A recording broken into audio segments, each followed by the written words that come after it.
জন্য বাংলাদেশ জাতীয়তাবাদী যুবদলের যে সকল নেতৃবৃন্দ উপস্থিত থাকবেন তাদের জন্য দোয়া চাইবেন। আজকে আমি এখানে দাঁড়িয়ে আছি মোশাররফের একা ক্ষমতায় আমাকে এখানে যুবদলের সভাপতি নির্বাচিত করেছিলেন। সুতরাং আমি পরম করুণাময় সৃষ্টিকর্তার কাছে দুহাত তুলে দোয়া করছি, আল্লাহ যেন অচিরেই তাকে সুস্থ করে আমাদের মাঝে ফিরিয়ে দেন।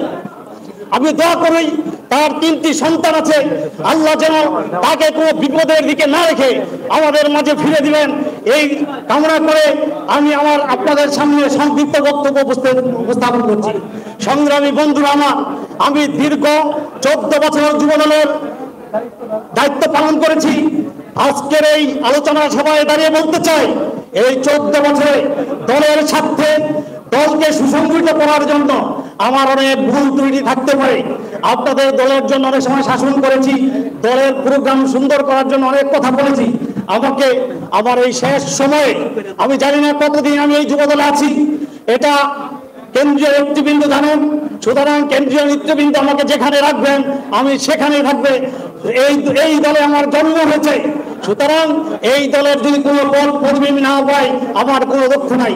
আমি একটি আদর্শ কর্মী হিসাবে শহীদ রাষ্ট্রপতি জিয়া রহমান সুযোগ উত্তরসূরি তারেক রহমান বারান্দায় আমরা থাকবো, তার উত্তরসূরি হয়ে আমরা এখানে থাকতে চাই। সুতরাং আমরা পদ পদবীর উদ্দেশ্যে আমি রাজনীতি করতে চাই। সংগ্রামী বন্ধুরা আমার অভিভাবক জনাব মুন্না সাহেব এখানে আছেন, আমি তার কাছে সবিনয় অনুরোধ করতে চাই। আমি কথা দিয়েছিলাম যুবদলের নেতৃবৃন্দকে, যদি আমার মতো যুবদল, আমি যেভাবে যুবদল পেয়েছি এভাবে মালয়েশিয়াতে আর কখনো যুবদল আসবে না। যুবদল হবে এইখানে যারা যুবদলের নেতৃত্ব দিয়েছে তাদের সাথে সমন্বয় করে তাদের মতামতের ভিত্তিতে আলোচনার নিরিখে অবশ্যই বাংলাদেশ জাতীয়তাবাদী যুবদল মালয়েশিয়ায় প্রতিষ্ঠিত হবে ইনশাআল্লাহ। আমি আপনাদেরকে আশ্বাস দিয়েছিলাম, আমি আমার একটা কথা রাখতে পেরেছি, সেটা হলো আমার নেতা জনাব মুন্না অনেক ব্যস্ততার মাঝে আমাদেরকে সময় দিয়েছে। আমি মালয়েশিয়া যুবদলের পক্ষ থেকে আপনাকে আবার অভিনন্দন জানাই।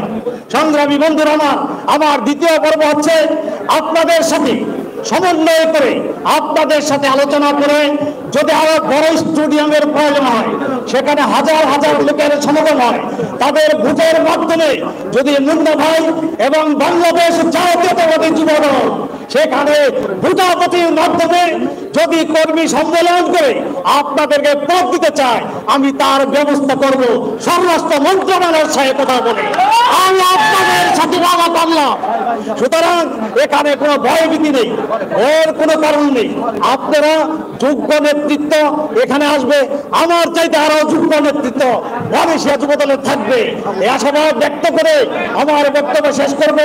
বক্তব্যের আগে আরেকটি কথা বলতে চাই, যারা কেন্দ্রীয় যুবদল যাদেরকে নেতৃত্ব দিবে তাদেরকে মেনে আপনারা মুন্না এবং নয়ন ইসলাম দোয়েলের হাত এবং আমার নেতা জনাব তারেক রহমানের হাতকে অবশ্যই শক্তিশালী করবেন ইনশাআল্লাহ।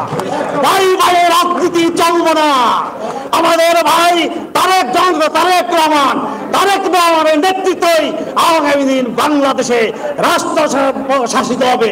সেই শাসনের মধ্য দিয়ে বাংলাদেশের মানুষ গণতন্ত্র পাবে, বাংলাদেশের মানুষ তার বাক স্বাধীনতা পাবে। দীর্ঘ 17 বছর যে অত্যাচার নির্যাতিত আমরা হয়েছি তার থেকে বাংলাদেশের মানুষ পরিত্রাণ পাবে। সুতরাং আপনারা বাংলাদেশের মানুষ, বাংলাদেশের জনগণ তারেক রহমানের হাতকে এবং দলকে শক্তিশালী করবেন। আমার নেত্রী বেগম খালেদা জিয়া ধীরে ধীরে সুস্থ হচ্ছেন, আপনারা তার জন্য দোয়া করবেন। আমরা যেন নির্দ্বিধায় তারেক রহমানকে বাংলাদেশের মাটিতে ফিরিয়ে এনে বাংলাদেশের নেতৃত্ব দিতে পারে ইনশাআল্লাহ। এইভাবে আমার বক্তব্য শেষ করছি।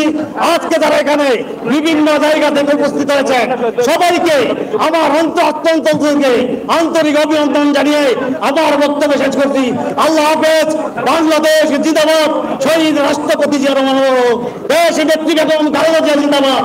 তারুণ্যের অঙ্কা তারেক রহমান বীরের বেশে আসবে ফিরে বাংলাদেশে। আল্লাহ হাফেজ। সংগ্রামী সাথী বন্ধুরা, ধন্যবাদ জানাচ্ছি বাংলাদেশ জাতীয়তাবাদী যুবদল মালয়েশিয়া শাখার সম্মানিত সভাপতি সাহেবকে উনি